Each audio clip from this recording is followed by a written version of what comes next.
Yo, man, what's going on, man? It's the Kyren Monteiro Show, season number 5, episode number 6, entitled Execution Makes It Happen, featuring the one and only Richarh Tyson. We're going to play some music off my new album, Visionary, and then we're going to get into it.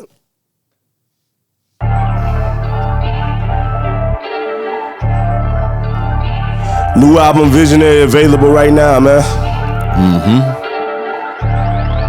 Bow, bow, bow. I'm never quitting, boy. No, I am not stopping. I ain't stopping. In the mud with it like Captain is rapping. Bad boy with it. See the vision through, we gon' get it poppin'. Get it poppin'. If these haters hating, then let them keep watching. Only option, only option, only option, only option. All right, then, cuz. Talk to him. Only option, only option, only option, only option, only option, boy, cause I am not stopping. Come. Bow, only option, man. Welcome to the Kyren Monteiro Show, season 5. We're calling this the Vision Talk series. And just make sure you check out the podcast on Apple, Spotify, anywhere that podcasts are streamed. Check the high definition videos out on YouTube and Facebook. The person sitting on the couch, man. This intro could be 5 minutes, but I had to trim it down, man. And so, first off, this is a family member. One of the trillest people in the city, man. Always been respected, always been solid. I've known him since a youngin'. My pops, the late Elder Grady Speed, spoke highly of this dude years ago. And honestly, I don't even know their full relationship. I'm gonna learn some more on this podcast today myself. Your pops was actually my mentor. He was. He was one of my early mentors. We gonna get into that. And he's always spoke highly of this person. And so the official introduction of our guest today, true definition of hustle and grit, based here in the city of Marion, Indiana currently. He's a media trailblazer and the founder of Grant County's largest local news station. He's a versatile entrepreneur and visionary. His portfolio spans from filmmaking to executive producing to professional photography to editing. Beyond the lens, he gonna kill me for saying this, he's a former hip-hop artist, a dedicated family man, a son, father, brother, mentor, OG, and cousin. I want to welcome to the show the CEO of Richarh Tyson Films and Channel 27, the one and only Richarh Tyson. Man, what's going on, cuz? Man, right on for the introduction, man. Now, church folks, please don't unfollow me. Richarh has always been somebody to get in my ass when I do wrong. And it's good to have somebody like that. My personal, after hearing my pops, I remember, rest in peace to my grandmother, Janice Majors, when Grant and Place Apartments was first built here in the city of Marion back in 2004, 2005, it was my freshman year of high school. You was going by Daddy Rich at the time, right? Yeah. As a hip hop artist, you had the Vans rap. I mean, the closest thing to Master P I could see in the city of Marion, Indiana. You came out with a double disc, and we was too poor to have a studio set up. So you was one of the first dudes to sit down and say, just try this out. I remember you had the Casio keyboard in front of the computer set up. I think you was using Reason or something. Yep. I was using Reasons and Sonar. Sonar still around. No. Sonar is not around. I think BandLab is Sonar now. All the things these kids is using on the phone now, same company used that. Because it used to be Cakewalk. Cakewalk, yeah, that's a company. So I remember hearing about you from family members, and hearing that you spit. And of course, I'm like, man, I'm the hottest rapper in Marion. Who is this? And so I remember met you, and you were just cool. You was laid back, down to earth. Let me come up in your spot. I remember you had the microphone right there. It was gold. I remember the setup like it was yesterday. And that was one of my first times of somebody just saying, try it out. Actually, the beat, I made a couple of beats. I actually took the chords to, you probably don't remember, to Michael Myers. And I made a trap beat to the dun-dun-dun-dun-dun-dun-dun-dun. Yeah. I had the CD for it forever. I can't find none of that stuff no more. Wish I still had it. But you was always Trill, man. And so I know who you are, but for the city knows who you are, but for a bride, or just in case it's somebody that been living under a rock in the city of Marion, Indiana, man, tell us about who Richarh Tyson is growing up. I was born in the 90s, so I'm assuming you was born, top of the 80s? Late 70s? Late 70s? You I can't tell on myself, man. I was born in 76. 76, okay. But grew up in the 80s though. You were 80s baby for sure. Yeah. So tell us about growing up here in the city of Marion, through the Barnett and Tyson line, family background, and just kind of like what that looked like for you. Man, beautiful, man. I was born in 76. I went down to grandma's house after I was born. I went from the hospital to Meridian Street down on 20th and Meridian. I don't remember this, right? This is what, grandma and mom and them telling me. I do not remember this. Now, I do remember living on Brownlee Street. I remember I was in preschool.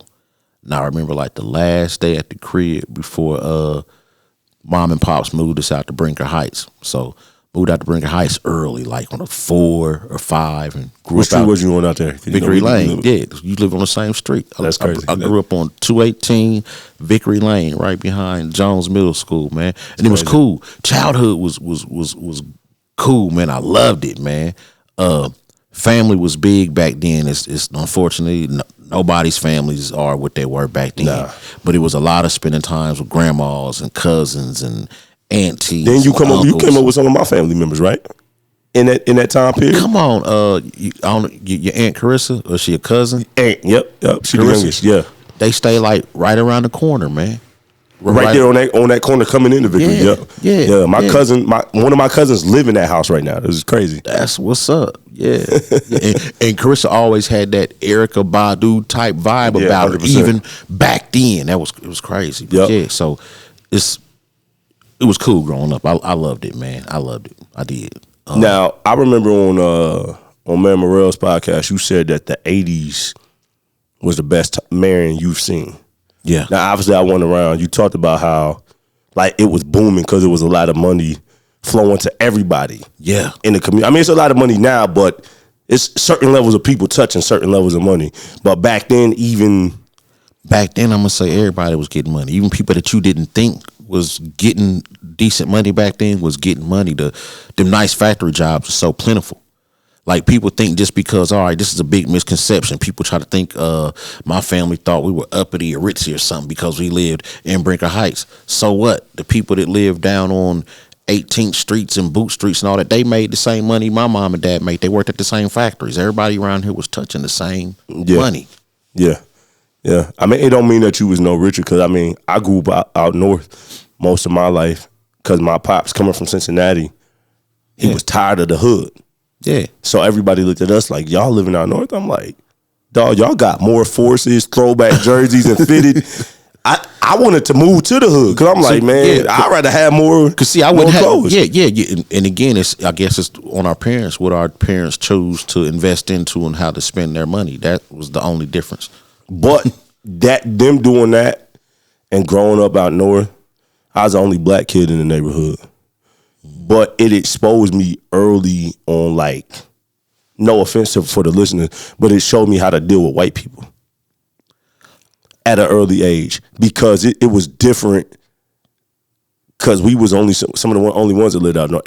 All the other family lived in the hood. So I still spent a lot of time in the hood growing up, and it was just two different worlds. For me, it was. Yeah, I mean, of course, going down the family, bouncing back, getting to hang out with your cousins when you go down there, you know what I mean? But me, I think my experience is a little different because, again, I grew up out in Brinker Heights in the 80s, and this is what I love to say about it out there. It was mixed. Now, was there racism? Yeah. Yeah, of course there was racism. But I don't know. It was like just our neighborhood, man. We was all mixed in together. You know, it wasn't... racism was always there, but the kids, a group of kids I came up with, we adults grown up, and most of us, we still bumping each other in the still of the day. And I'm talking about white kids, black kids, Mexican, mixed, some Asian and black. It was crazy. I loved it. But yeah, the racism was always there. But I think I'm grateful the way I grew up around everybody, man. Yeah. So growing up in the 80s, like I said, before you became the filmmaker extraordinaire, the news channel extraordinaire, I knew you for getting on this microphone and popping your stuff. That's even on social media, you shared the news article of you back in the day in front of the beat machine with the studio. Like I ain't new to this, I'm true to this. You know what I'm saying? So like, talk about first before we even get into you making music. Talk about when you first on some brown sugar type stuff. What was your introduction to hip hop? What was you first? Cause you and hip hop, y'all around the same age. You realize that, huh? Y'all hip hop was like what? How many years old is it now? 52, 53 years old? Something like it's that. It's a little bit over 50 years old. And I'm 49. 49. So you right there growing up with it. Yeah, my introduction to hip hop was my Aunt Nay introduced me to the Fat Boys. He's straight up the Fat Boys. No, I've seen all of the from Melly Mel to where it's at today. I've seen all the different changes of hip hop. I've seen all of it. I wish that this generation, man, would go back. Some do. I wish that the younger generation now would go back and listen to some of that stuff and just be more historians of the craft, because it's so much in like storytelling back then. Production has got better, 100%. Flow, cadence, and all of that has got better. But just the pure art of storytelling back then with the slick Ricks and all of that, it was at a high level, man. Here's what I kind of think. At first, I share your view on that. Then as I think about it further, I'm thinking like, you got to remember, I remember as we was coming up as youngsters, the older heads didn't like kind of what we were doing in hip hop. Yeah, you know what I mean? They thought it was too street. Yeah, so I'm like, maybe it ain't for us to understand. You know what I mean? Maybe it's just for them to understand it and let hip hop evolve how it's going to evolve. Now, of course, I think the older people we don't got the power to do that no more, to control some of the narratives and all that. Not with social media. Yeah, I think some of these narratives need to be reeled back in, but man, just let it evolve and go. Let them do their thing. You know what I mean? So you into music.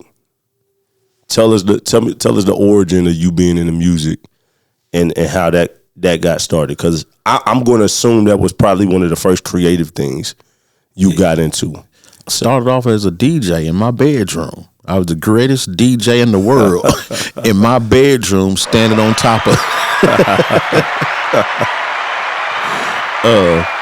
standing on top of whatever I could stand on top of, because I wasn't tall enough. I didn't have a real DJ stand. I had one of them entertainment centers with the glass doors, with the room for the big TV to go in here. My turntables set on top of that. You had the turntables and all of that. Come on, man. I had the techniques. Boom. I had two of them. I had the realistic mixer, Casio keyboard. Ronnie Neville's. He was a friend of my dad's. Ronnie had a Korg DDD7 drum machine. And what he would do, man, it would hold 99 beats. Now check this out. Floppy disk? It had to be floppy disk back then. I don't remember which disc. Because like the original MPCs had floppy disks. It had to be floppy, or even before floppy. Bro, I don't remember. We can look it up and find it. I remember the model number. Okay. Korg DDD7. He would drop that thing off and only held 99 beats. He'd give me $100. And he'd be gone for a few months. All he wanted was for me to fill that up, because he had a band. He just wanted drum patterns, just patterns, no bass lines or nothing, just drum beats. And I kept the drum machine. So you was making drum loops back then? Yeah, so he would drop it off for me. I had it for months. Come back, leave the machine with me, and give me $100. So I had the drum machine, Casio keyboard, 2 turntables, the mixer, microphone, Tascam 4-track. Yeah, I know about that. Well, you know what's crazy? Music producers now actually sell drum packs and loops. Yeah. Now now anybody can make beats because they selling AI loops. It's crazy. Crazy. It's So crazy. back then you was even making loops. Yeah. So you started out DJing. I didn't know that. Yeah, then I started rapping. I called myself MC Shy T because everybody called me Shy. Everybody knows me. That's my childhood nickname, for sure. Shy. Last name Tyson. MC Shan, MC Shy D. I'm MC Shy T. Yeah, That's dope, man. That's dope. And then back then, did it lead it? Did you ever put out like demos back then? I know that's an old word for the youngsters, but I was selling my tapes at Big D's back then. so for people that don't know, Big D's was a legendary record store it was South Washington, right? Yep.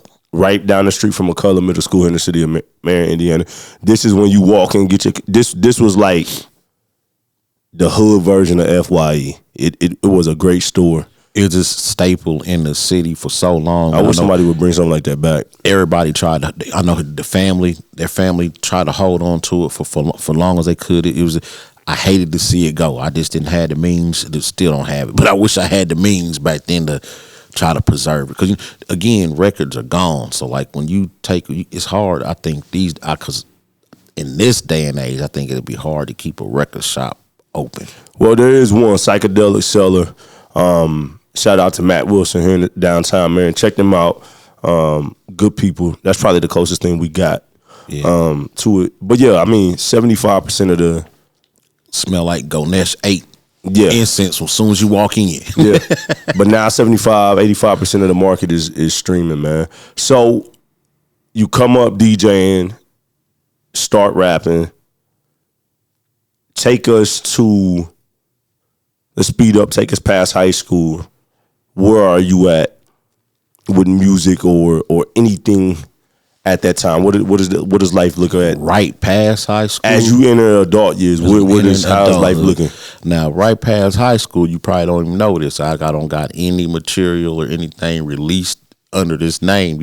You'll find some very rare underground recordings and mixtapes. I used to call myself Eclipse.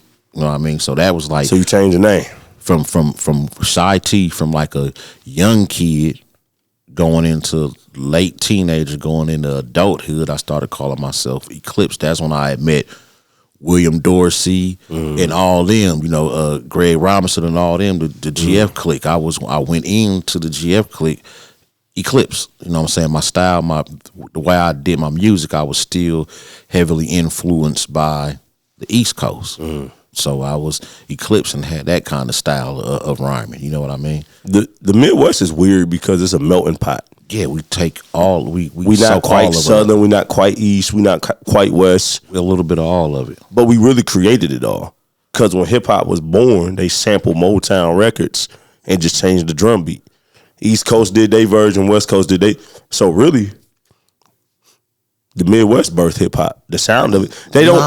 We can't say that, man. We can't go that far. Hip hop is born on the It was born on the East Coast. They might have started like sampling, the Midwest recording artists back then, and I don't even know what the first samples was. I know the Sugar Hill Gang was one of the very earliest. I don't know where they from.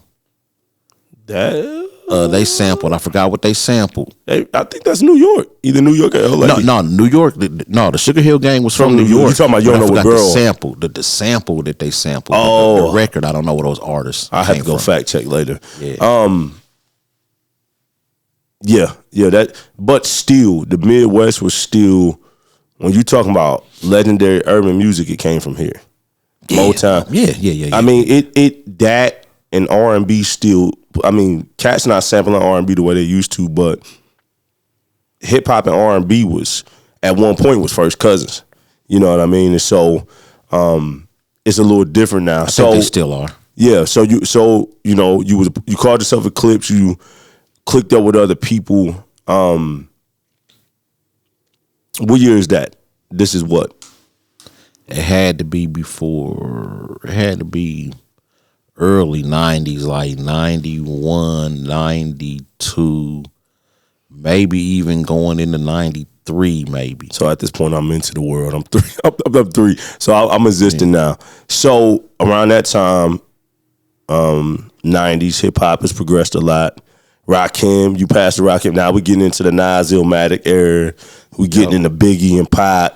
We getting into Snoop, the whole West Coast versus East Coast. All of that's coming in that mid 90s. In around that time, I was still backpack, vests, boots, and hoodies. I never understood why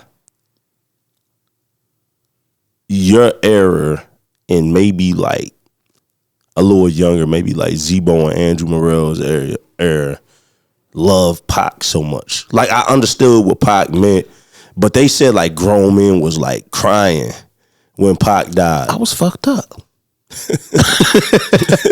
But at the same time, I was fucked up when Biggie died.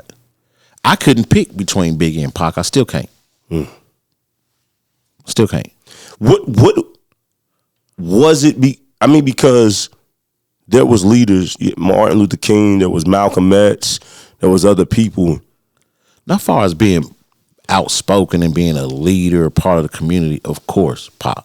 Yeah, he was beyond Biggie rap. Biggie was just about the music. So I think when you start stepping off into a different conversation, but just music wise, who I rock out with, I couldn't pick between the two. What was it about a time having an artist like that, like being a visionary spokesman for the culture? Like, cause people wanted to hear what Pac had to say. I mean, he was a pop icon. He was in movies. Pac was a big inspiration.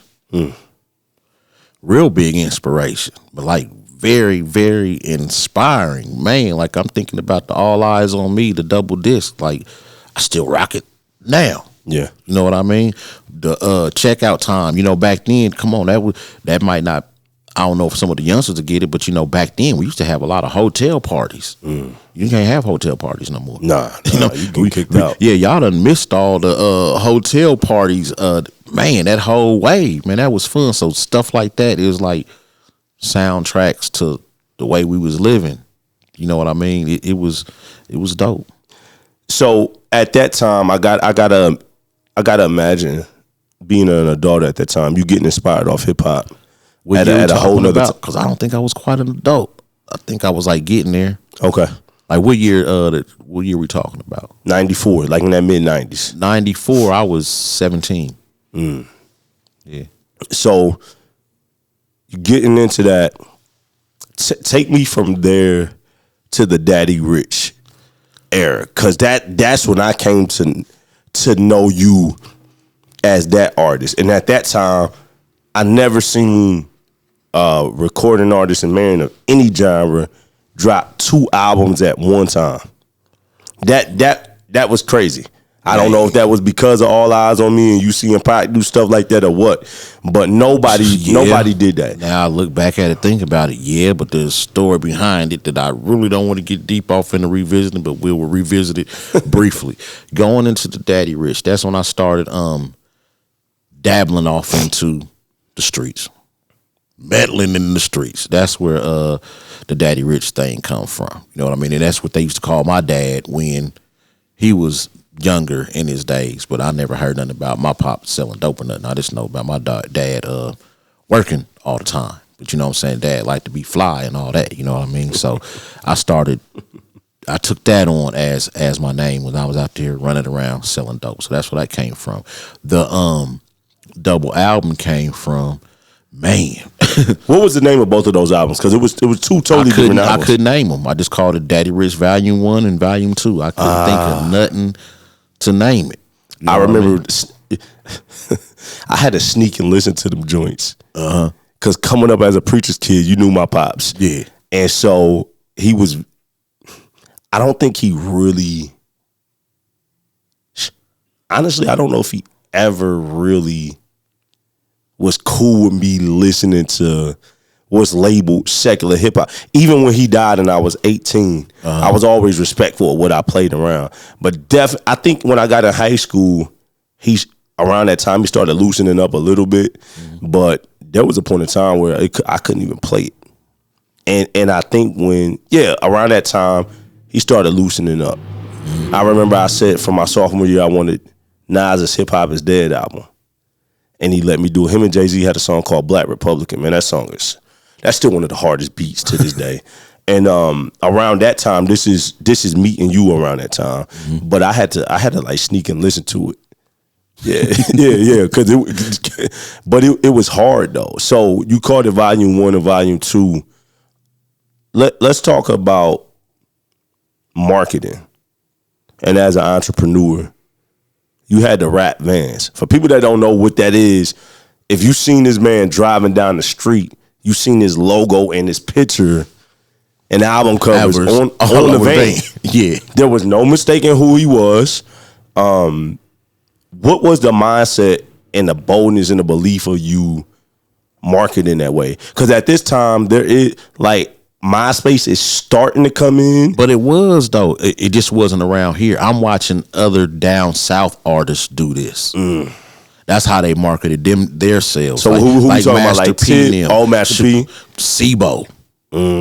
You know what I mean? And some other artists that I can't even remember their names right now. I've always, like, even if they come, like we might be down in Indianapolis at an event like the Expo or something, you got independent artists from down south, or even sometimes out in New York, here with they vehicles rap. The Black Expo back in the day was crazy. Banging their CD. So I didn't create it. I just saw something that worked and was just the first to do it around here. How was that? How did that play out? Did that move a lot of CDs from you doing that? Yep. But you got to think, man. Listen. Back then, think about it. Back then, 1,000 CDs sold got you what? Depending on how much you can go from $10 to $30 a CD. 10 racks in your lap. When I dropped Daddy Rich Volumes 1 and 2, after it being out, I don't want to say it wrong. I don't want to exaggerate. It was less than a month. I'm thinking like 2 weeks tops. It was gone. I want to say a week. I really want to say a week. Gone. $10,000 music money in my lap. Now I'm sitting in the van. Done collected all my money from the record stores and stuff all over Central Indiana. I'm selling them in Kokomo, Anderson, Muncie, and Indianapolis. So you doing consignment deals? Yeah, go to the stores, do consignment deals, boom. Self-distribution.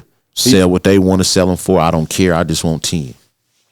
So even though y'all hear us talking hip-hop and all of that, there's lessons in what he's talking about. So he's talking about being an independent company and self-distributing his own product. This is before streaming, Spotify, all of that. Meaning he had to actually pay and manufacture the CDs, pay for the artwork, pay for the photo shoots, and then go and market himself to retail stores. So not only did you have to market yourself to people, you had to have the faith to go to these stores and say, y'all need to sell my product.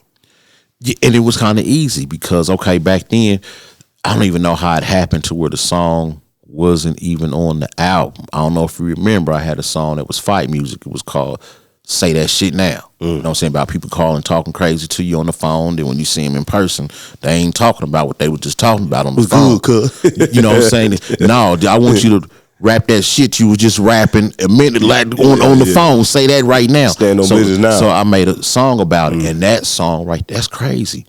I made a lot of money off that song. And was it's weird. Fort Wayne at all? No. Fort Wayne, there was a lot of opportunities, radio opportunities in Fort Wayne back at that time. But this is weird, and it's just popping in my head as we're talking about it. I didn't sell copies of that song. I was paid to perform it over. I performed that song so much, and it's crazy. Well, is it on I gotta check. It might be on either Volume 1 or Volume 2. I haven't seen no CDs in so long. Because what people don't understand either, the remix to that Say That Shit Now, Freddie Gibbs is on the remix.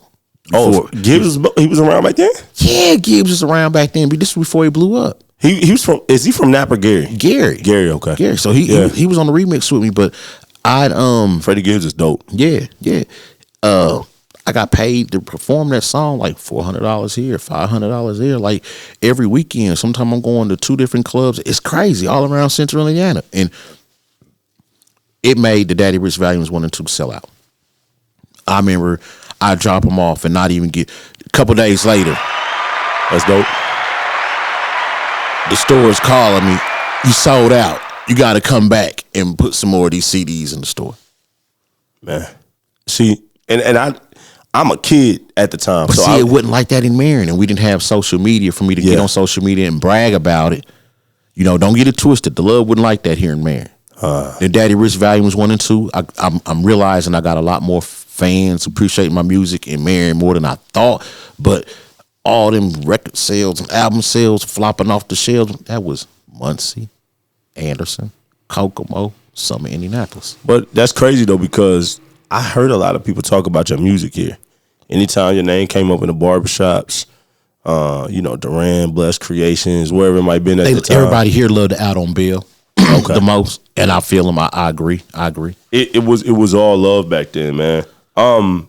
We don't have to go too deep into it to glorify nothing, but you acknowledge you dabbling in the streets a little bit, and consequently that came with 35 years upside the head.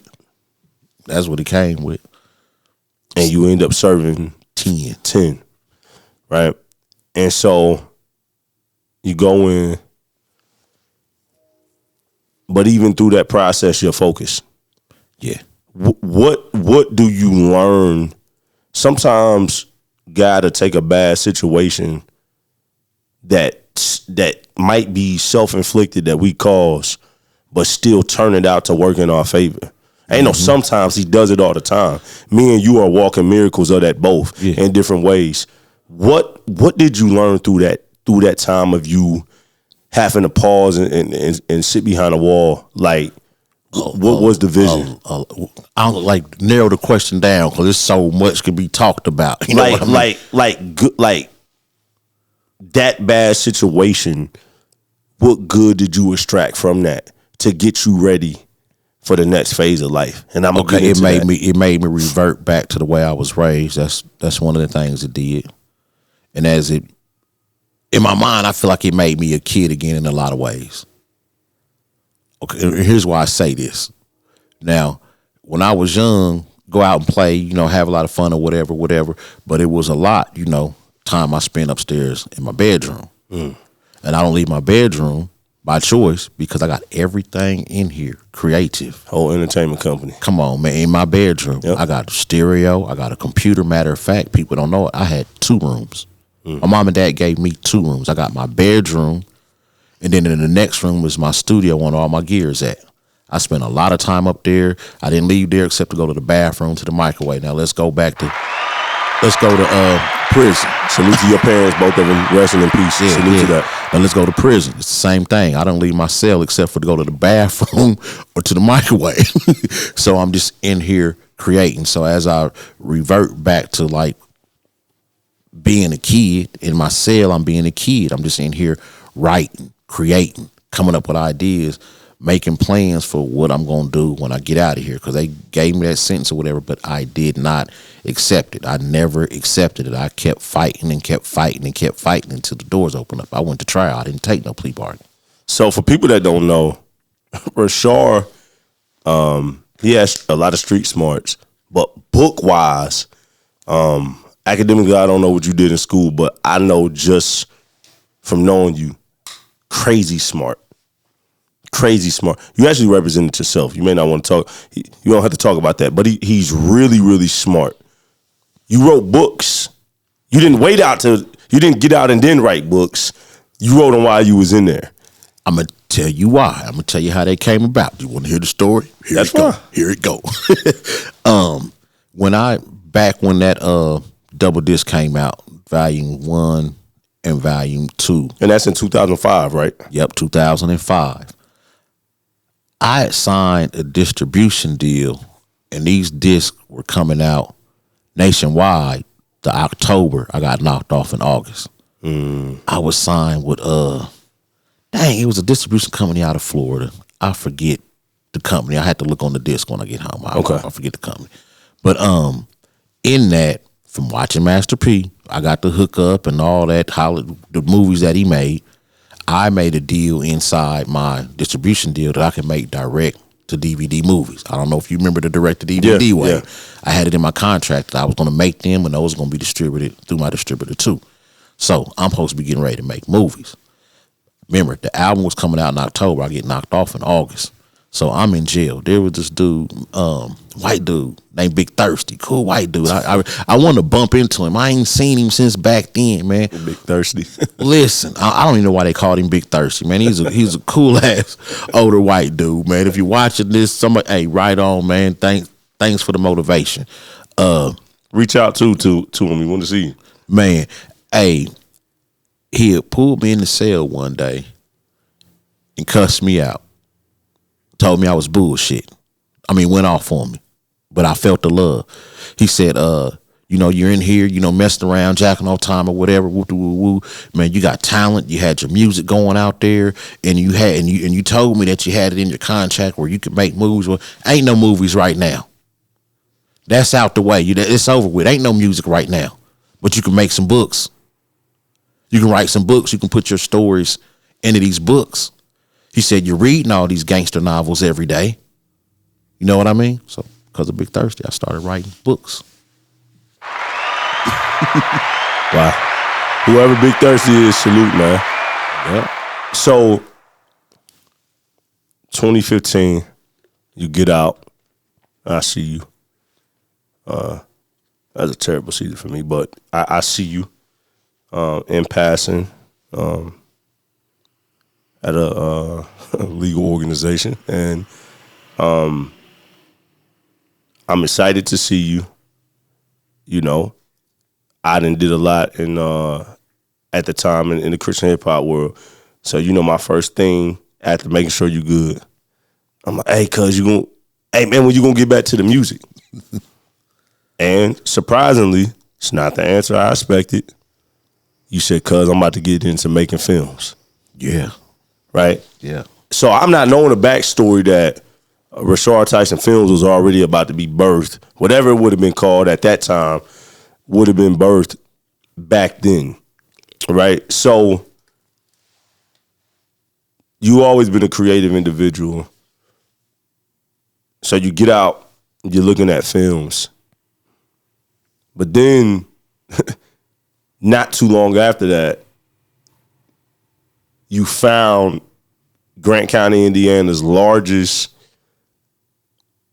news channel station, and you started with just an iPhone 6. No productions, no lights, no cameras, no high-end microphones, no post-production, I don't want to say no crew, but no production crew, none of that. I didn't have You started with a crew, then some of us split for monetary reasons, respectful monetary reasons, like Katrina, let's put names on it. Katrina Blackman, Lover, Family, we still down. Javon Washington, we still down. Salute to both of them. I didn't know how to make enough money right then to pay their bills. He was with you back then. I forgot. So they could pay their bills. You know what I mean? I forgot about that. So, and then we had Kenzo on the camera. Okay, but go ahead. No. Go ahead. So whatever I end up. When we keep going, I'm end up one-man band starting out. Like you said, iPhone 6. At first, I think I started editing on my iPhone. I think I got a second-hand MacBook and was able to start editing on a MacBook. But that was the early start. Let's take it back. So me and you were working, not at the same time, but we ended up working at the same factory and at the same... with the same people, same boss, same crew, same department. And it's weird. You left that job to start your full-time media journey. I left that job to set up the audio and all of that. Yeah. So that's weird that place has had both of us employed and issued us W-2s. Yeah. We probably shouldn't say the name of that place, should we? No, but I ain't got no hard feelings. No, salute to Butterworth Industries, man. Salute to Frank Butterworth, Susan Butterworth, Kim Smith, Ruby, Kathy, all of y'all, Frank, man. Cool. Yeah, man. I respect him as a businessman. It was cool. I respect him. So you're working there. I still love you, Susan. I ain't mad at you. I just had to tell you how I feel. we gonna leave that one alone. We're gonna leave that one alone. And people see you laughing now, but you growing up, you was no joke, right? Like you cool, but like don't get it twisted. Y'all might see him on the news, but Richarh is like you're not a person to play with either. You've matured. You chilled out. But we're not gonna get into that. By the way, them gold chains is dancing. That's why I keep looking down. Right. If you just listening to this, but on the camera, I don't know how much. But the jewelry dancing right now. Let's back up a little bit. You start with the iPhone 6. Mm-hmm. But tell why and how you started Channel 27. That first video, like how you started it and when you knew you had something. Tell us about that. I started it from a conversation at work. Okay. Telling people about my dreams of being in film at work. Okay. Remember, I think I told you this before. Yeah. So at work, the consensus was, well, shoot, we ain't got no news here. Why don't you start doing the news? The same equipment you're going to have to do the news. You need to make movies. Doing the news, it teach you how to hold the camera and everything to get you ready to make movies. So start doing the news. So started doing the news. We did one little newscast, and I remember I uploaded that. I was still at Butterworth. I uploaded that thing before I went to bed because I had to get up at 5 o'clock in the morning to have enough time to get there for their first shift. You know what I mean? Yeah, that's early. Man, that thing got 14,000 views in that period from when I uploaded it after midnight to me getting up at 5 in the morning. I said, whoa, this is huge. And it's crazy. I didn't know. That's big, man. I didn't know at the time that I had plans for like some type of network selling advertisement slots. I found it in some of my old paperwork I brought from prison. I had the blueprint for Channel 27 News, how I would make money off the advertising already written. Didn't realize I'm relying on what I already written, not understanding where I got this from. I found this in the old dusty ass blue folder. So you had a business plan from prison? Yeah. So here's a huge lesson just from that. We got to drop gems, and I'd love for you to chime in on that. People sit around on their couches all day and waste time. You got free. You had plans. You executed, right?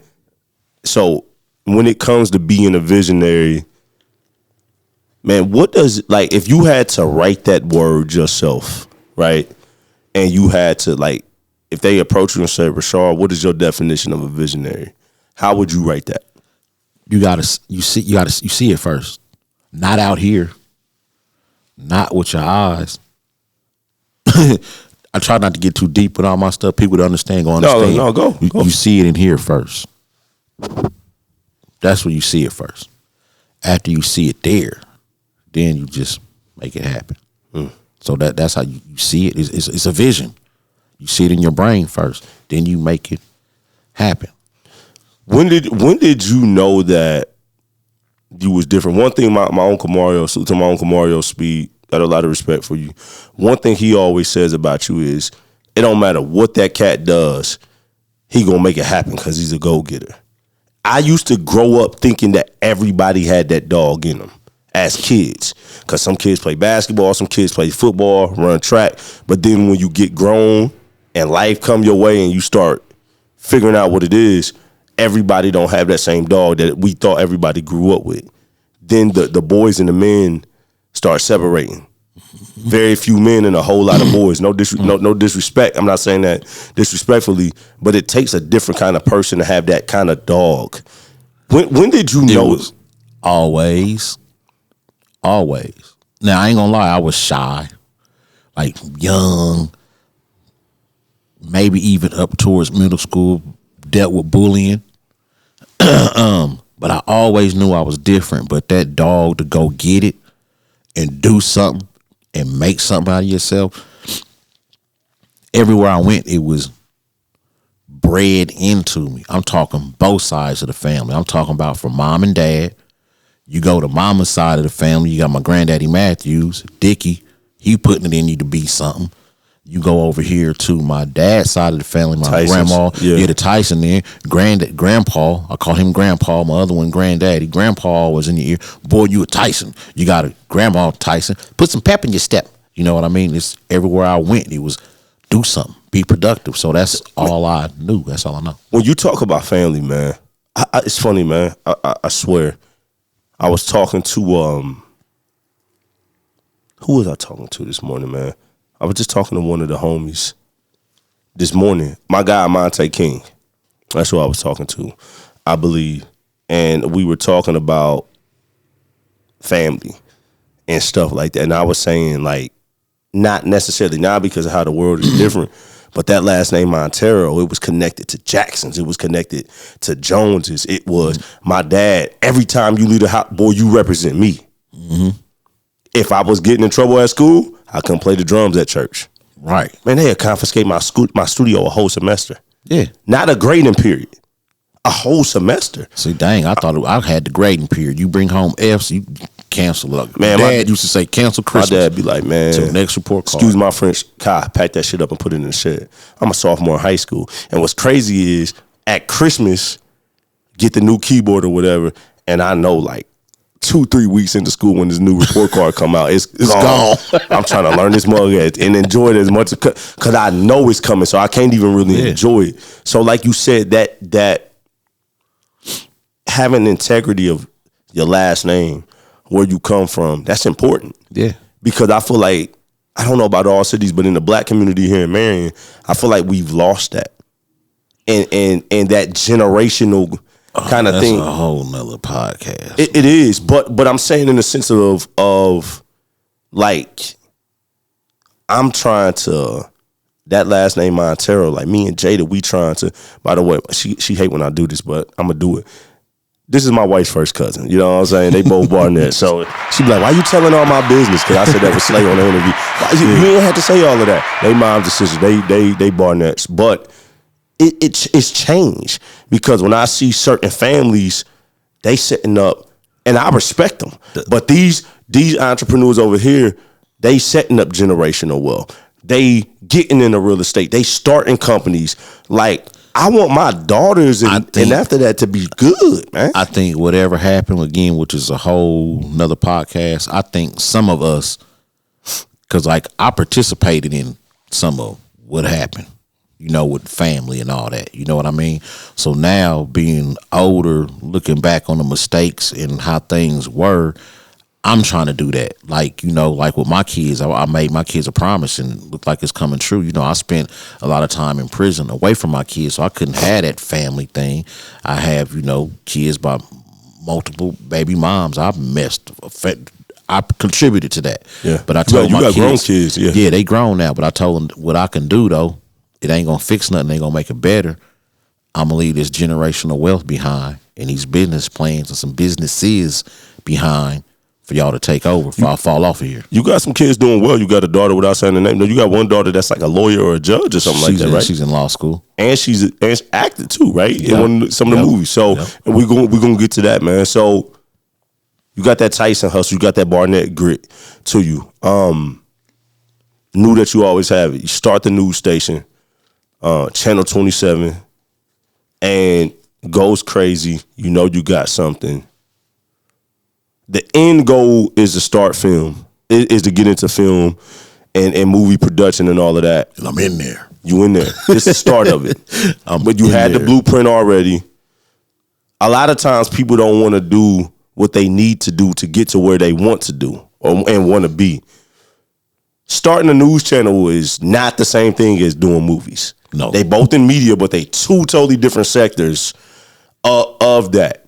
What was the mindset of you getting into that journey and then keeping your eye on, I'm going to do this.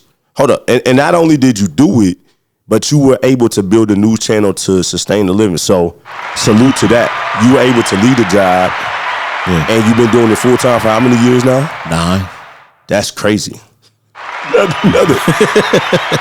I've been a full-time entrepreneur since April 2021 and I'm telling you, ain't nothing pretty about it. It is a journey, and you got to be a fool to hop in that water. You got to really want it bad. I was thrown in it. Okay, here's what happened. I was starting the news. I was still working at the job while I was doing the news. But people want you to come out, though. Yeah, people wanted you to come out because you're missing stories throughout the day. That's what pisses me off when they tell me get a real job. There's no way you can have a real job and stay on top of the news. I'm at work from People still tell you that? Yeah, they just told me that because I don't even want to get it. Yeah. It worked. Yeah, you at work from like 5 a.m. to 4 or 5 p.m. That's 12 You hours. didn't miss a lot of stuff. All businesses, government offices are closed to get verification on stories and everything. But anyway, I was still working a job, doing the news. I got fired from the job for telling, the pretty lady how I felt. And the beautiful lady how I felt. And so I got fired from the job, right? And wasn't no other job to get right there. I knew what I had with the news, man. I just started selling advertisements. So it wasn't a plan, but it worked out. The first month of full-time newsing, I was able to pay my bills and expenses.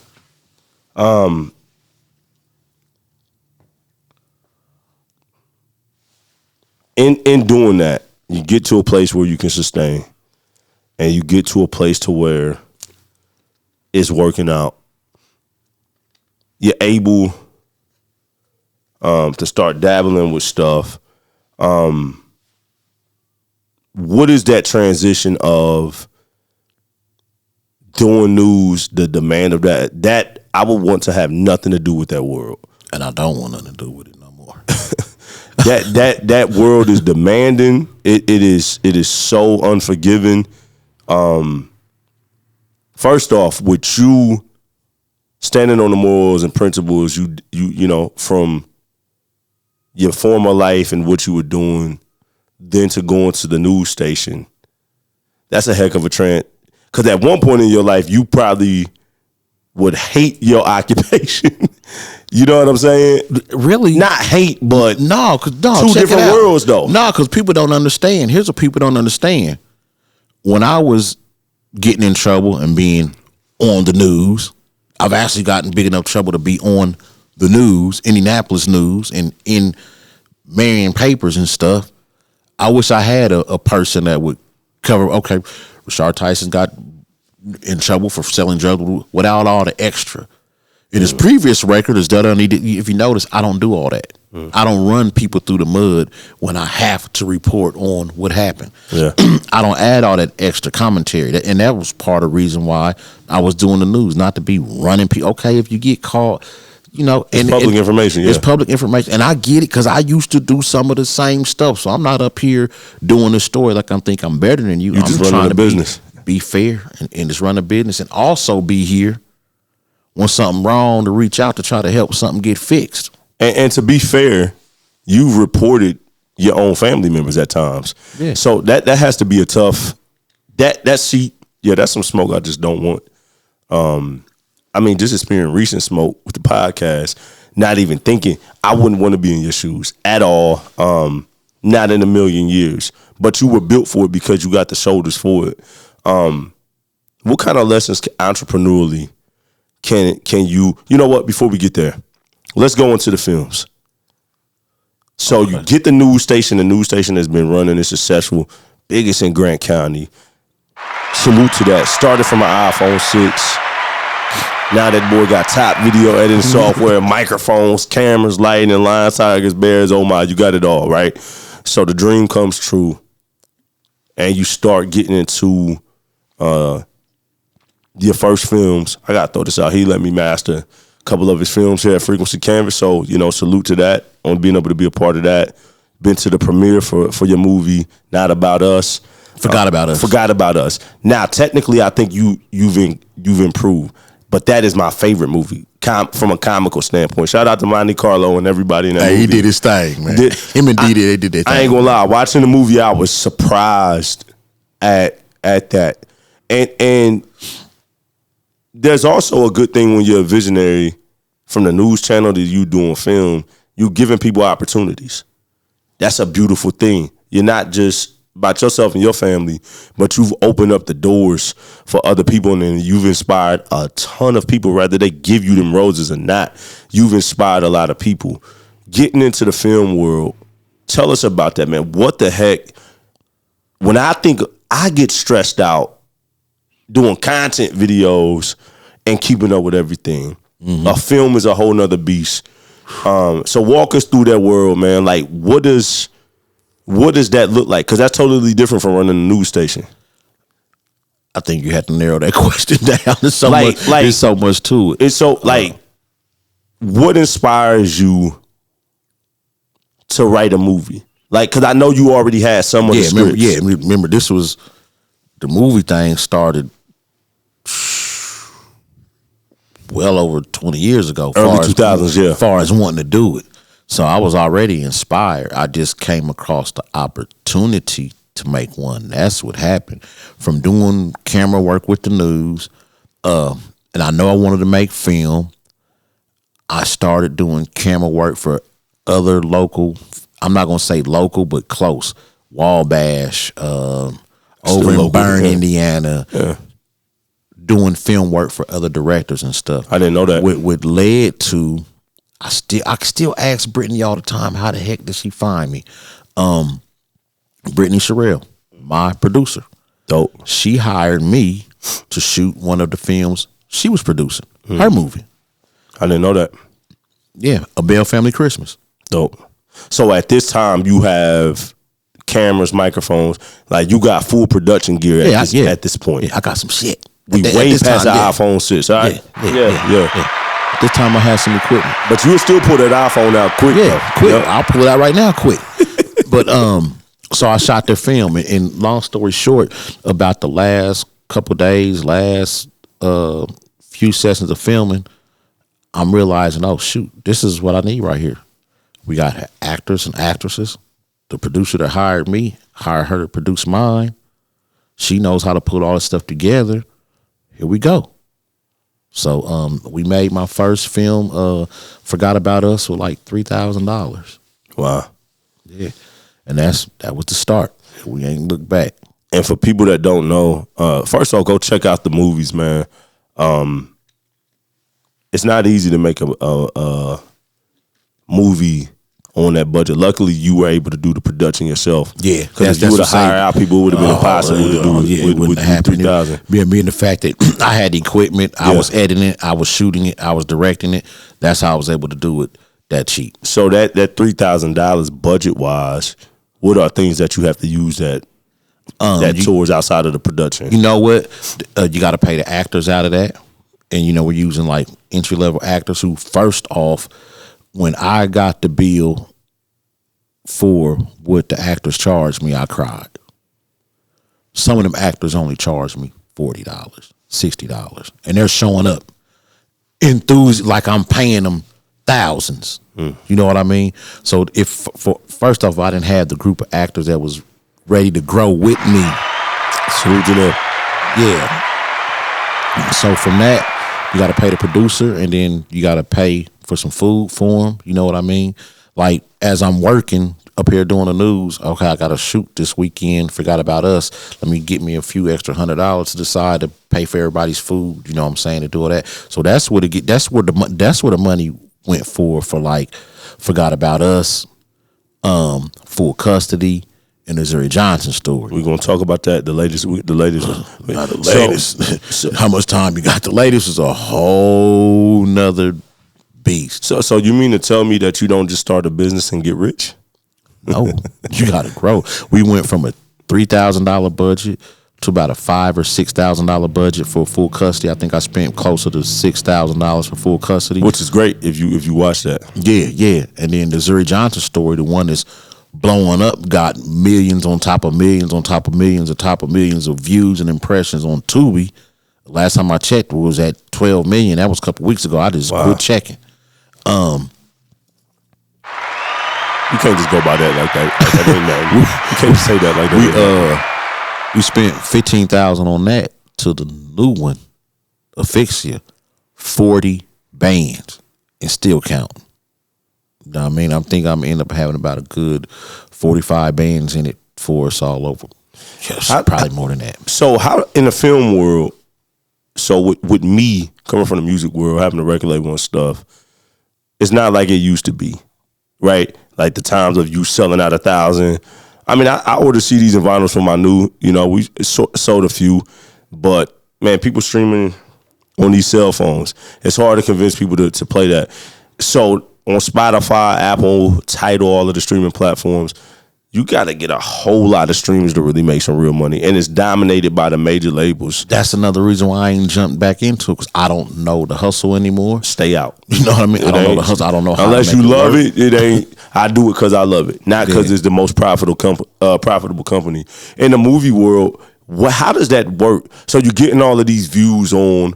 You see the commercials in there, right? You see Tide commercials, the insurance company commercials, the McDonald's commercials. So is it? But in music, like there's actually like a payment calculated by the amount of streams you get. Mm-hmm. So in the movie world, is it ads and views, or is it just all ads? It's the ads. They paying you from the people that see your ads in the movies. That's what you get paid off of.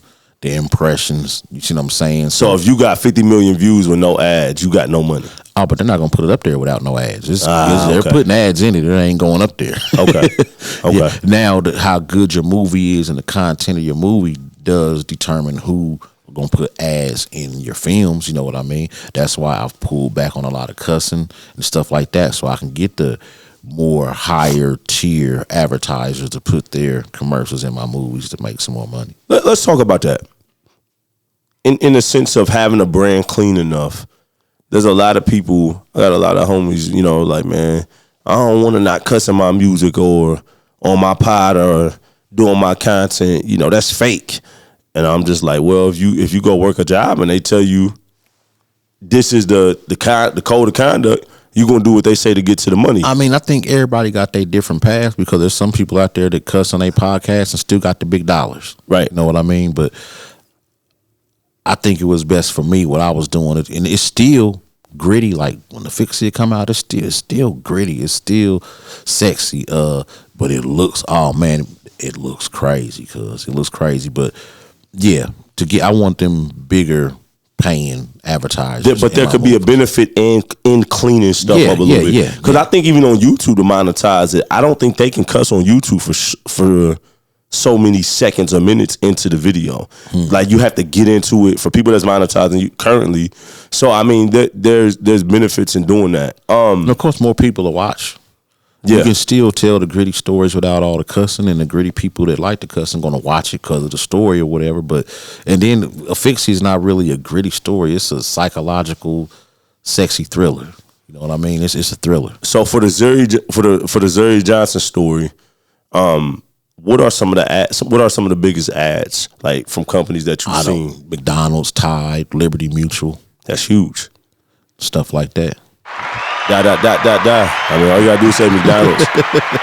And so, do you get a say so, or it's just like once it's on their platform, they doing it. They doing it. Okay, you just check with your distributor and see what that check looking like. That's all.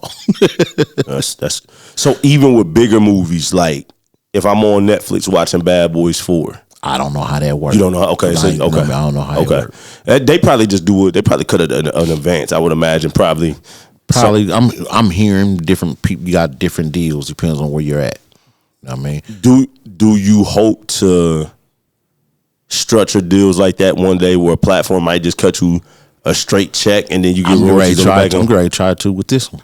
Nice. Yeah, I'm going to try to with this one. Tell whatever you can tell us. The movie that you currently just shot. You shot it in Indianapolis, Indiana, right? Yep, shot in Indy.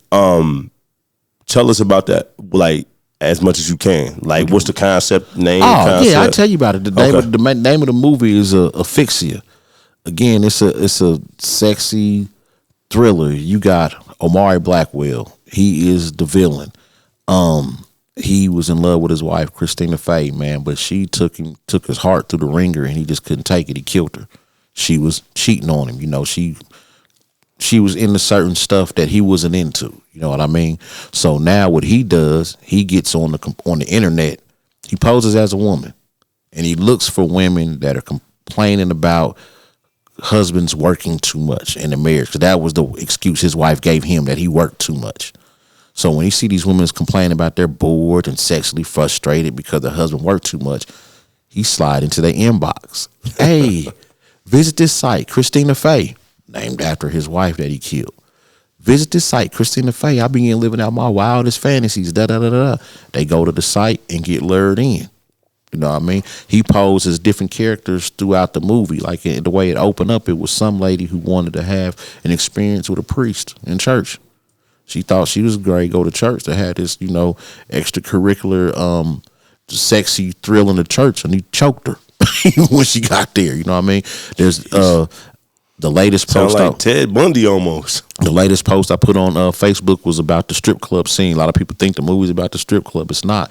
One of the characters, she wanted to see what it felt like to be a stripper for a day. So the killer puts her in the striptease classes, then enter into an amateur dance contest at a strip club.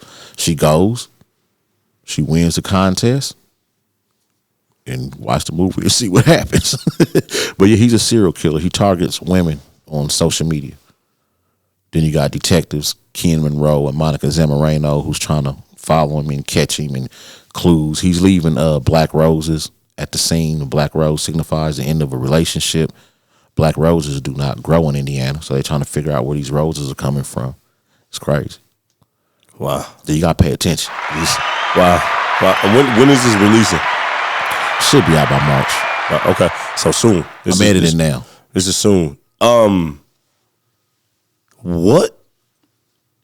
Did you already have this script sitting, or is this something new? This script is about 12, 13 years old. So you sitting on. I'm sitting on stuff. So if you wasn't to go back in the vault and pull from that, and you pull inspiration right now, or somebody hired you, threw you a nice check, and say, I want you to come up with a concept. I can do it. For me. I can do it. No, 100%. Yeah. But what, as a film maker, creator, director, all of that, what causes you to produce like the kind of films you do? Like what is it about? Because what captures my attention, you know what I mean? What is interesting? Now you check it out. You know I do a lot of news. I got to cover a lot of crime stories. I'm sorry, it is what it is. People like crime stories, police involvement, and investigative type stuff like that. Shows, so it seems like that's where I'm going to stay at for a while. That's the lane I'm going to stay at for a while. We're going to do a lot of crime, investigative type stories and stuff like that. And my news background helps with that, the way I deliver it. Like somebody, I can't remember who it was, but I respect their opinion. And they were saying how they watched the Zuri Johnson story. And even though it's a movie based on the true story, you had to change some things around. But they said my approach to it was journalistic. You can see the journalism in there. So, hey, we're going to keep telling these stories. What would you say? I know number-wise, the Zuri Johnson story has probably been the biggest. By far, crazy. I did not expect it. You know what I mean? But as far as from a artistic standpoint, what is your favorite movie that you've done? I know that's kind of hard. They all like your kids. Artistically, the favorite one I've done. Like, forget the numbers, just watching it, the creativity, all of that. Yeah. Oh shit, it's gonna be a fixie that y'all ain't seen yet. Okay, it's gonna because, and again, the fixie is different, and the reason why it's different is because we had smaller crews, with those movies. This movie, I had a big enough crew. I had more people around that helped bring my vision to life. I didn't have to so much come up with the idea of what I wanted and then figure it out by myself. And after I figured it out by myself, I got to set everything up. I got a team helping me figure it out, helping set up. I mean, we had a full crew. It was crazy. Yeah, that's a blessing, man. Yeah, that's dope, man. What advice for anybody that wants to start a business? I don't care what industry.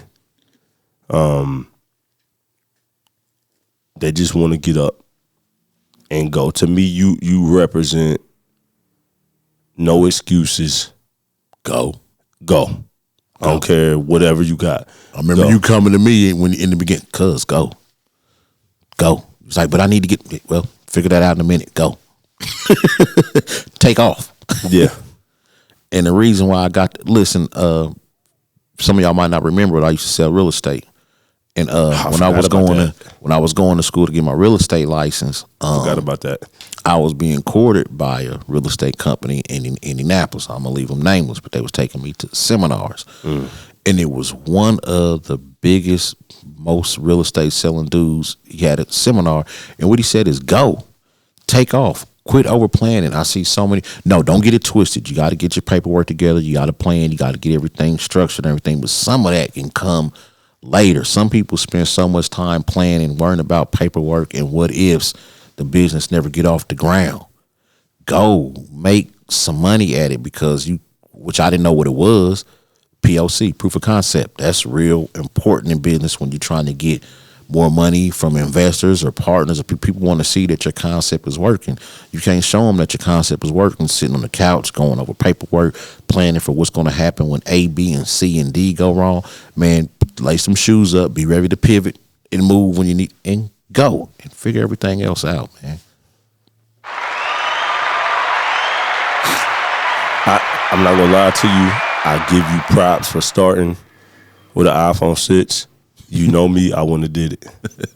I believe in going, but if I can't have premium tools, it's hard for me to. But let me interrupt you though.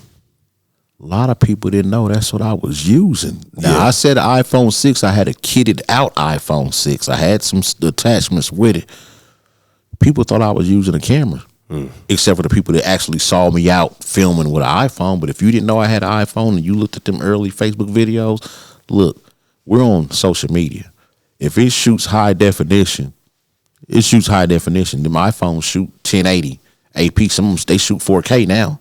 You know what I mean? Yeah. And we're on social media. Man, people couldn't tell the difference. I put a stabilizer on that thing. They thought I was using the camera for the longest. No, it was a phone. Yeah, when you told that story, I was like, huh? It was all I had. OG told me, he said, "Hey, man, the best camera you got is the one you got. Best camera in the world is the one you got, cuz. What you crying about you ain't got no camera for? You got an iPhone, don't you? Pull it out your pocket and use it." Took off. Man, he found the largest news station in Grant County history for with an iPhone 6, man. You need to be teaching classes, man, seminars, or you could literally teach a class on marketing. Like, yeah, I mean, because that's what you do. I mean, man, it's been a lot of gems in here. I'm shocked I've been able to pull you out. I remember you telling me producing a podcast, make them more 15 minutes. I'm like, yeah, I got to get more than 15 minutes out of them today. We're going to wrap up, man. So, like, you been running a news station, and like you said, you don't drag people through the mud. You don't do all of that. What is some of the hardest challenges, the day-to-day operations? Like, not just you reporting, but behind the scenes, running a business, staying organized, all of that. Like, what does that look like? Staying organized don't happen. I'm not organized. I'm not great front like I am. I'm not organized. Okay. It's chaos. It just comes out looking good, man. I'm not organized. What's the hardest part? Because you do a lot. You're running ads, you're reporting, that part, promo packs. You do a lot of stuff. That part is easy. That part is fun. I like the selling ads and running ads. I like that dealing with businesses. I love that. They're civilized people. The part that I don't like is the comment section. That's what you gotta have somebody else read it for you. No, sometimes I don't read it. They've been cussing me out for like 3-4 days now, and I respond, say something slick every now and then, and don't pay no attention. Yeah, man, they've been cussing me out, man. Over, I don't even want. But they've been cussing me out. That's the hardest part of the news. That's why I don't like the news. I mean, it's the audience I got. Now, I don't want to run everybody off. I got some audience members who appreciate what I do, that love what I do. I got some audience members that might even disagree with some of my stories, but they still respect me, agree with me agreeably, or respect. They tell you, "Hey, Richarh, I don't agree with this, but I appreciate what you do, bucko." You know what I mean? I'm cool. But all these them racist and all that, I ain't with all that. But no, man, I'm tired of it. You hear me? As soon as I can, you hear me? I'm gonna step away from it. Now I'm still gonna be here. I'm not gonna let it go. I'm actually looking to try to train some people, put some people in place. I'm gonna keep it. If you are looking to be a part of a great opportunity, news station and all of that.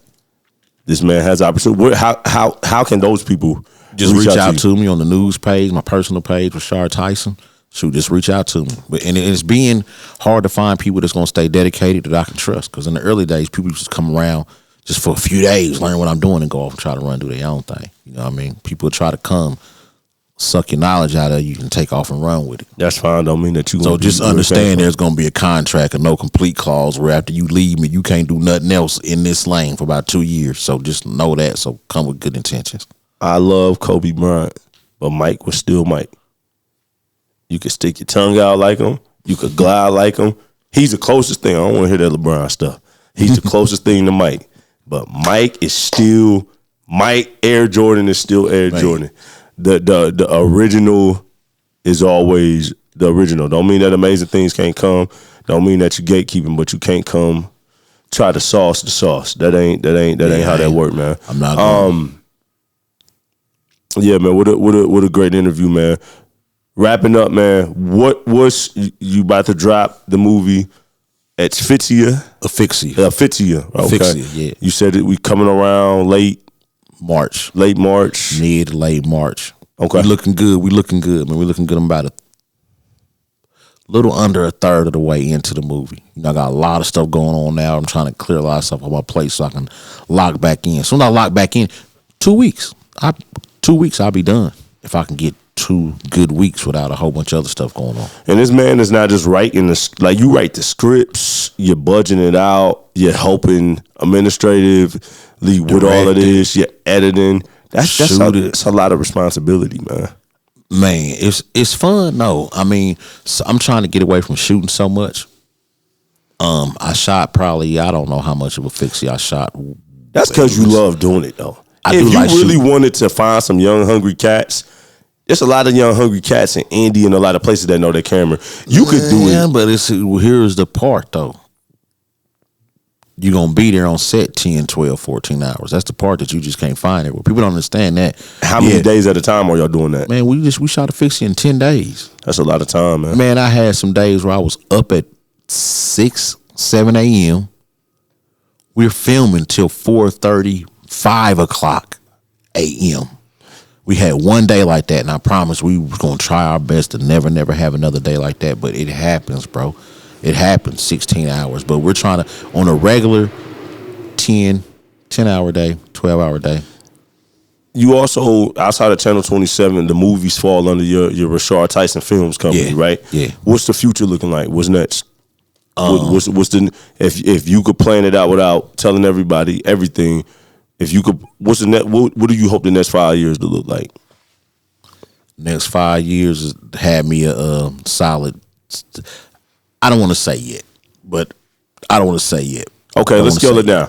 What do you hope the rest of 2026 and 27? Oh, we're gonna make some more movies. I want to get some better placement because I think I'm in a good position to bargain right now. With having a track record behind me, got that leverage now. Yeah, I got some leverage now that I didn't realize I was walking into. But yeah, with the numbers from the Zuri Johnson store, yeah, we have some leverage now. We got some little bit to say so, and then the amount of money that was spent on Asphyxia, yeah, I don't know, but good things. Whatever happened, it's gonna be good. I'm just going to leave it there. Okay. For people, I got to ask you this because, we can put names on the news channels and all of that. There's one word that people like to use these modern days. 2 words, I should say. Content creator. Everybody's a damn content creator nowadays. And that's fine. But for the people that want to be excellent and really want to build a business, because you've been able to monetize Facebook in ways, without saying numbers, that have been amazing. What would your advice be for people that really want to get into the content creation? First off, you got to want to do it. You're not just getting ready to make one daggone video and then get 1 million views and then you think you set. People, and I don't down nobody, but I be seeing it. If you want to be a content creator, you got to create content on a consistent basis. And ain't no going on your Facebook page, hey, follow me and interacting in this. When they see that stuff, they going to shadow ban you. They're going to shadow ban you, and you're not going to make that much money off your post. Also, you're going to have to stop. You're just going to have to make the content that people want to see consistently every day, multiple times a day, and it has to build up. And it's coming from somebody who I'm not capping, I'm not stunting. I pay my mortgage, my car payment, some of my utilities off my Facebook checks, just the Facebook checks. And that's not including the actual sponsorship and production stuff, because you do production stuff as well. Yeah, I've been paying my stuff, and I just be. You shot a commercial for me in here. I just scroll past it when I see people stunting. You know how much I know how much you get per so many views off a post on Facebook. It's work. A lot of people think they're gonna hop in, make a few videos, and pay some bills with it. No, you gotta make some content that got some views that people want to see and be engaged on your page. That's the only way you're gonna get it. I gotta selfishly ask you, because with me being, a musician and you coming from the music world, I said in the group chat of our label, we just invested in some more media gear. It's not the record label company, but the record label benefits because I own it. You know what I'm saying? Salute to them. Actually, one of your cousins is on the label, Damon Nee. So shout out to the team, Engage Records. And Nee love you, man. Nee will go to war over you. He love you. We were talking about you and loyalty, and he was telling me like him and his pops was at he's like Richarh had to check me until I got back in line, and wouldn't even allow me. And that speak a lot of your character for the music. I said in a group chat, it's weird. Music doesn't sell records. Content sells records. It's weird to say that now, but if you're not making some level of content as an artist, nobody's gonna listen to your music. I can't really say because I ain't hopped back in to know. It's the same though. How I find artists though is through content, through their content, social media pages. So like, when you look at content today, like, I know I just asked a music question, but forget it. Like even podcasting, how Shannon Sharp went crazy with the Cat Williams. Mm-hmm. Now he's always going. I see Mike Epps just went on there. Yeah. I'm about 3/4 through. I was shocked to see that. I ain't gonna lie. I clicked that immediately. Yeah. But all of these different lanes, artificial intelligence is coming in now. I know you learning how to use it. If you're smart, you're gonna learn how to use it. Where is the future of content creation going, you think, with the way technology? Could you imagine having AI when you first started Channel 27? Yeah, but I'm scared. I think it's gonna get out of hand. You think so? I think so, but you got to stay up on it. It's going to get out of hand in what kind of ways? I feel like it's already getting out of hand in some ways. Yeah, you ain't going to be able to tell what's real and what's fake. But used correctly, and you got a big debate on it, which I don't want to get off into. All I'm going to say is if you're in the field that is fueled by technology, that is powered by technology, you're going to have to stay on top of technology. You're going to get left behind and ate up. Our fields are. So wherever it's going, need to stay on top of it. Do you see what I'm building, like the new company Media by Canvas, with that being like media marketing stuff like that? Do you see those kind of companies disappearing, or do you see them skyrocketing more? No, I see them here. Okay, I see them here because at the end of the day, you still need a human. At the end of the day. Still got to be a human somewhere in the pipeline of the work. That's a debate in the audio world too. Is like, with AI coming in and more home studios being made, our jobs going to be taken away. Now I'm not worried about it. I'm not worried about an algorithm outmastering me or outmixing me, but I'm also real enough to know that you're fluid enough. But if so and so artists don't have the budget, they're definitely not coming to Frequency Canvas or Kyren Monteiro, but they wouldn't have came to me anyways because they don't have the budget. So I don't know how soon it's coming. In the creative industries, we're definitely going to feel it. I don't know how soon. Some people say it's here now. Some people say 10 years. Some people say 5. But if it's here now and you still thrive, and if it's here now, I'm still thriving, it's because we're adapting. Because we're still learning. See, when you quit learning and quit staying up on what's new, that's when the trouble is. When something's coming in, like, again, it's a touchy subject. Some people debate over it, but hey, man, it ain't touchy. You got to adapt or die, man. Yeah, exactly. You got. You said it. You know what's touchy? Being broke. Very touchy. like, if you know what it feel down to be like to be down, and working jobs under $15 an hour, or that, like, people think about being rich. That's cool, but it's about freedom. Exactly. I'm living life on my terms. I move when I want to. If I don't want to move, I don't gotta move. Yeah, you saying everything is paid. Yeah, bills paid, mortgage paid, car note paid, comfortable. Cool. How does it feel looking back? You ain't finished.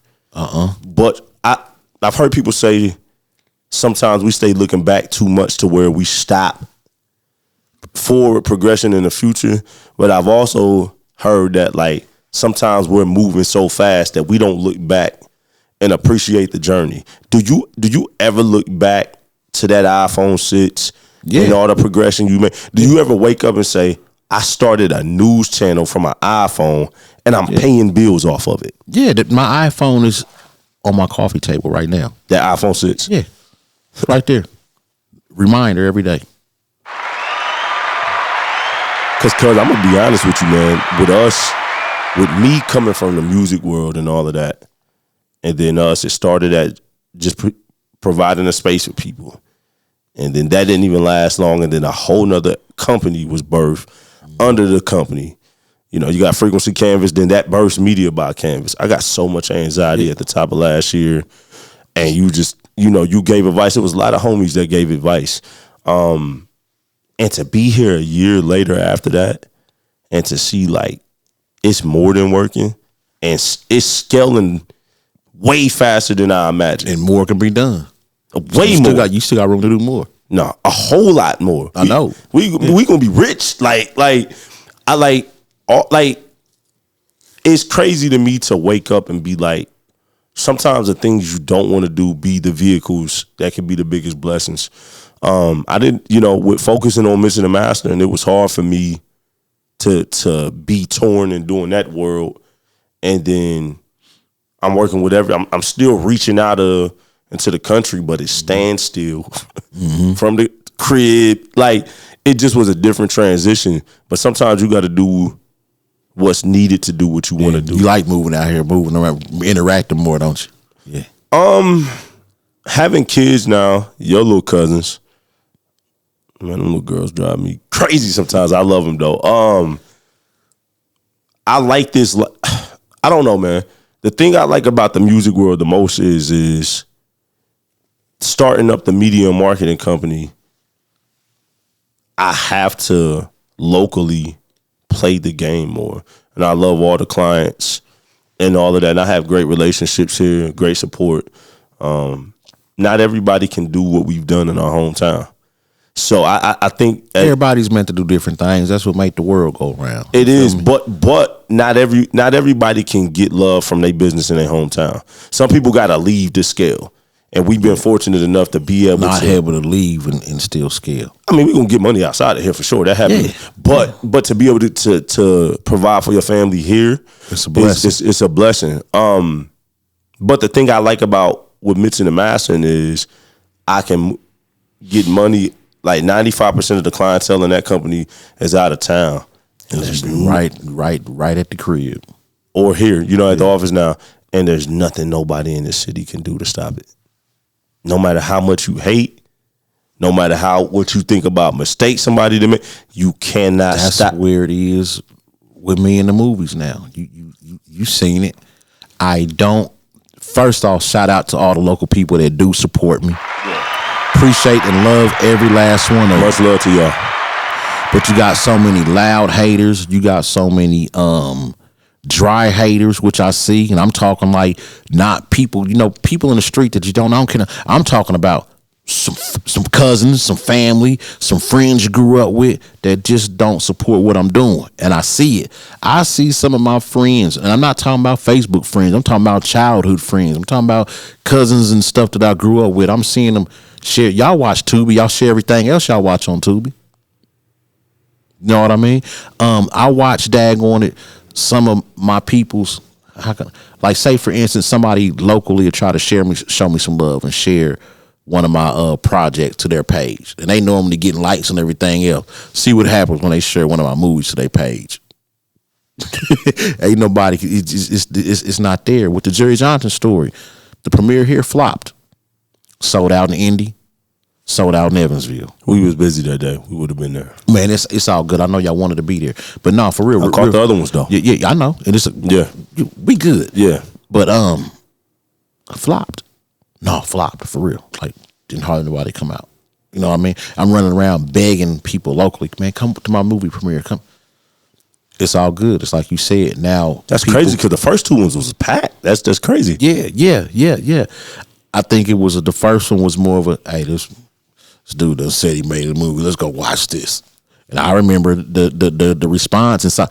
Oh shoot, he made a movie for real. Yeah, I told you I did. Yeah, I told you. You know what I mean? So I think a lot of times some of that first was like a lot of people came out to genuinely support, was truly happy for me, not taking nothing away from them.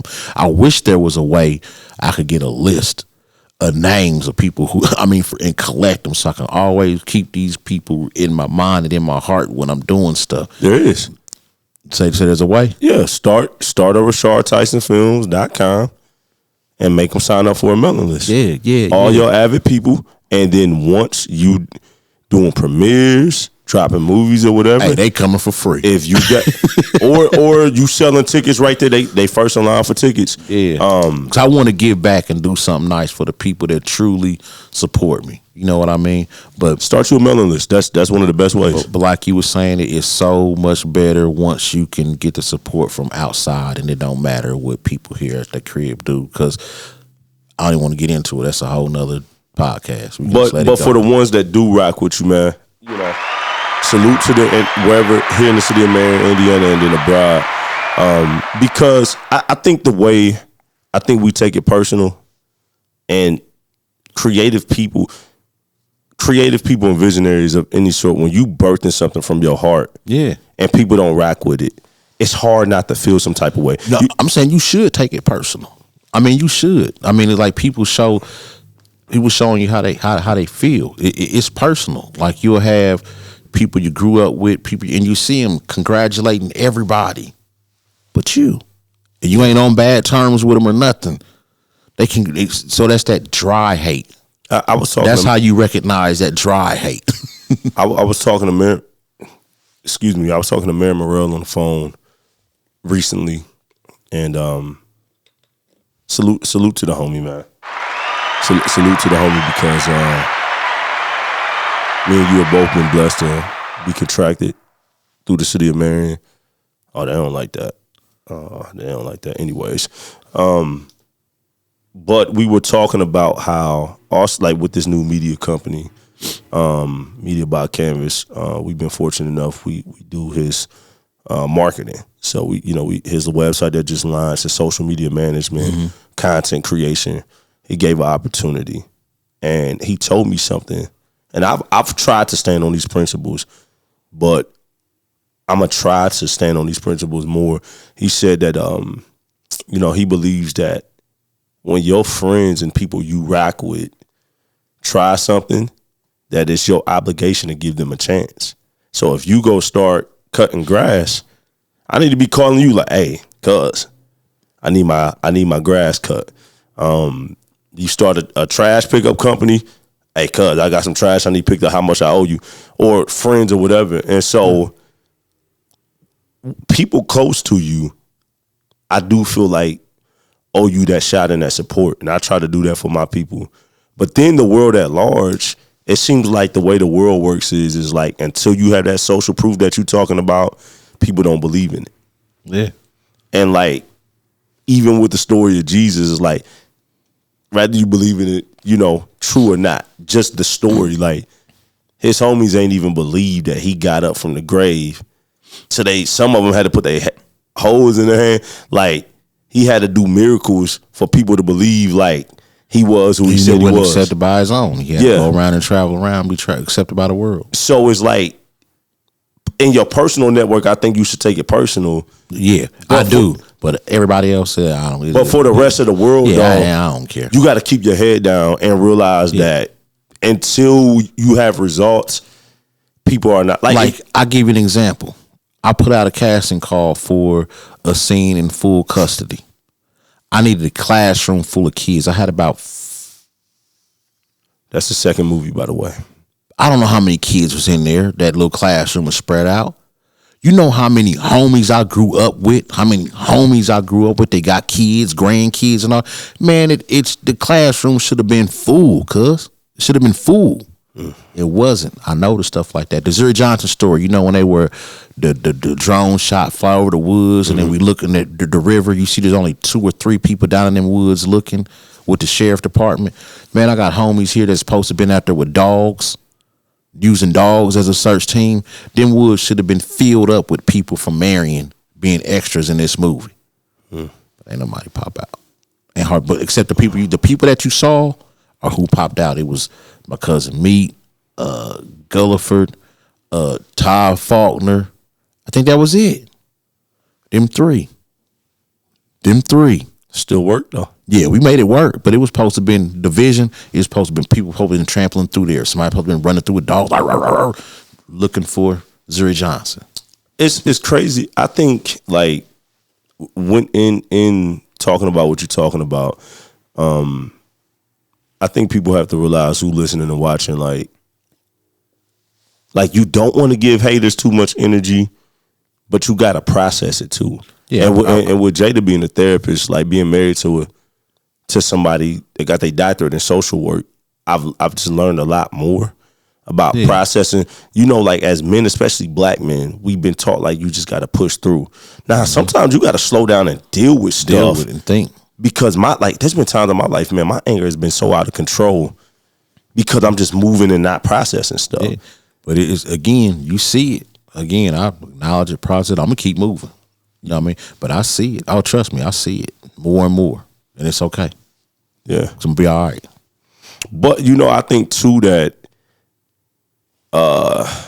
visionary and people that are trailblazers and groundbreakers. It's a lonely road. It's lonely.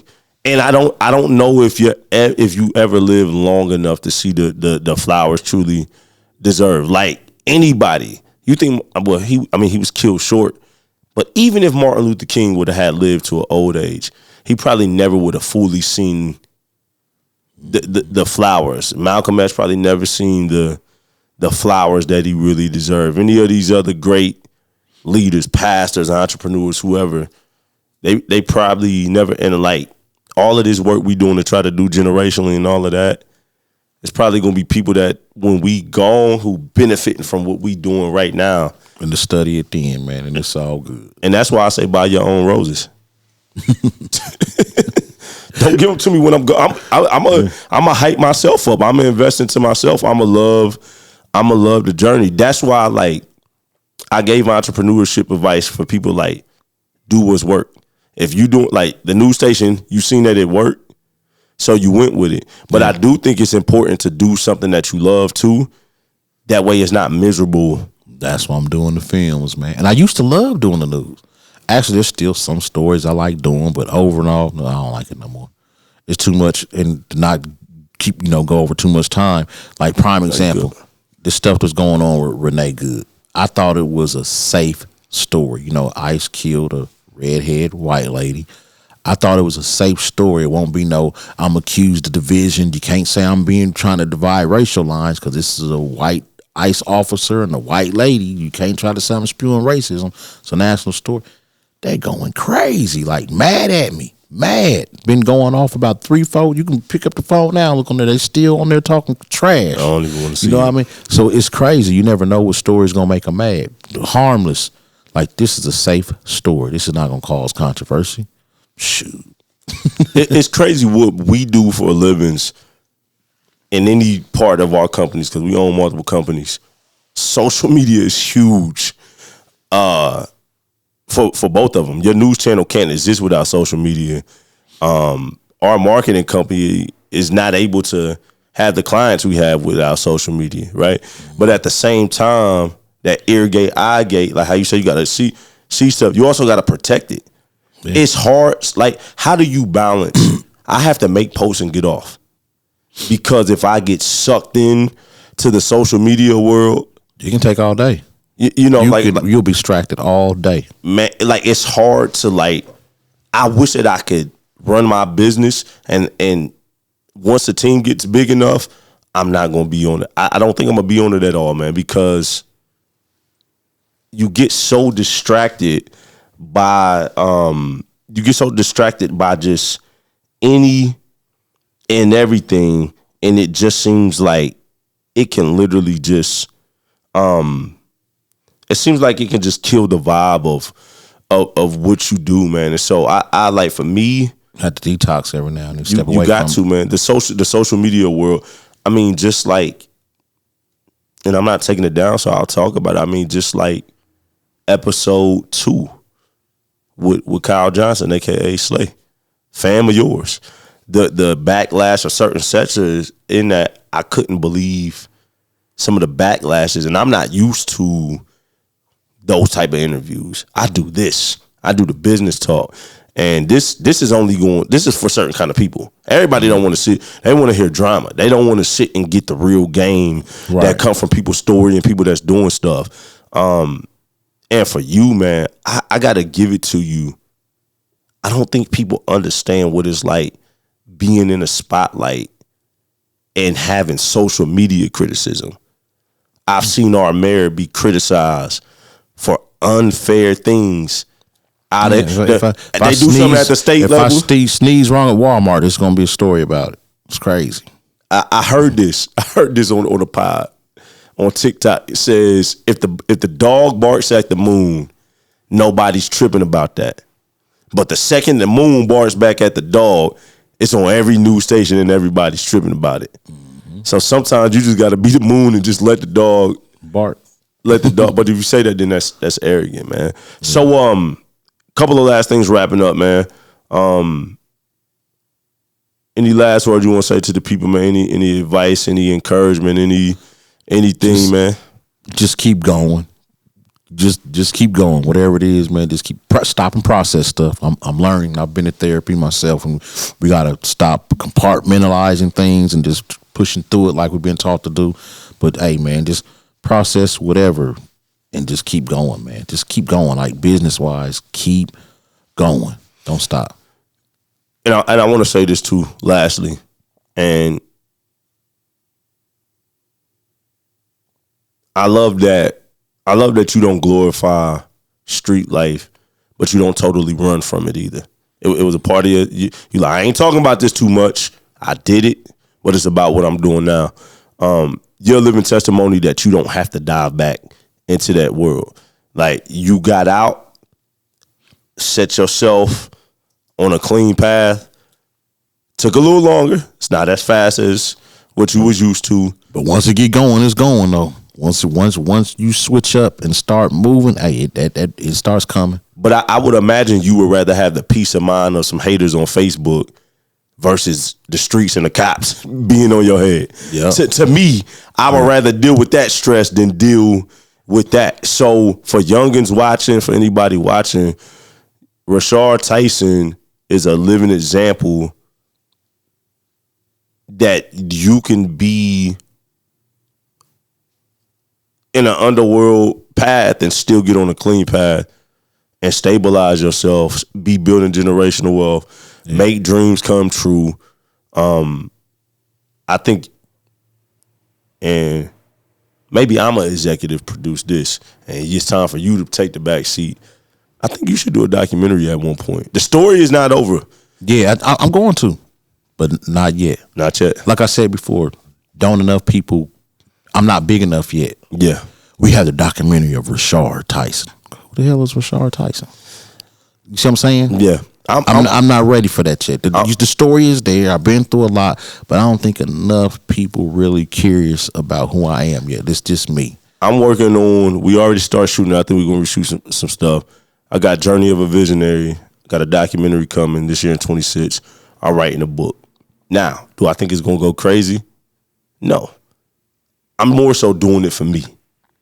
But I do think that, they got like the I Am Second stories at one point. I do think that it would be dope. Maybe something we could collab on to have just shorter versions. Maybe it's 15 minutes. Just a platform for people to tell their stories, people that's doing stuff that can go out. I think that would be dope.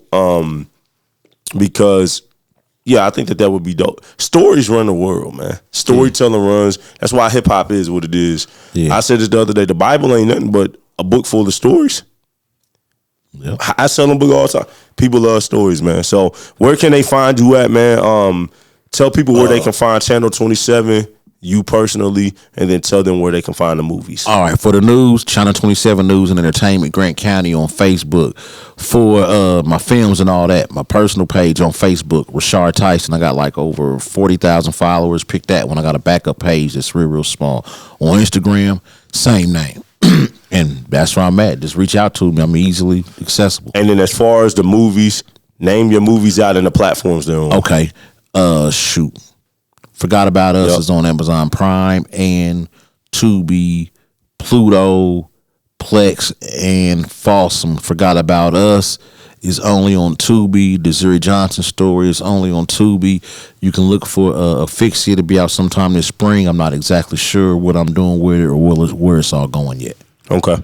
And Asphyxia is coming March. within this first half of 2026. Oh, yeah, it's coming March. We're solid on March. And I think. Will we be able? I know you said the last one didn't do good. Will we be able to catch some kind of premiere, or you just going straight to platforms? No, we premiering. We're going to premiere in Indianapolis. We're premiering in Detroit, and I'm gonna try to figure out who my real people's here in Marion and do something special here. But as far as me trying to rent out a building and go spend money printing off tickets and running around begging everybody to come see it, not happening. I ain't doing that no more. Yeah, man. Well, let me know the dates. Make sure we there, man. Make sure that y'all support Richarh Tyson, support Channel 27, support the news. Check out the Kyren Monteiro show on all the platforms and YouTube, man. Thank y'all for rocking with us, man. We out this thing. Yes, sir.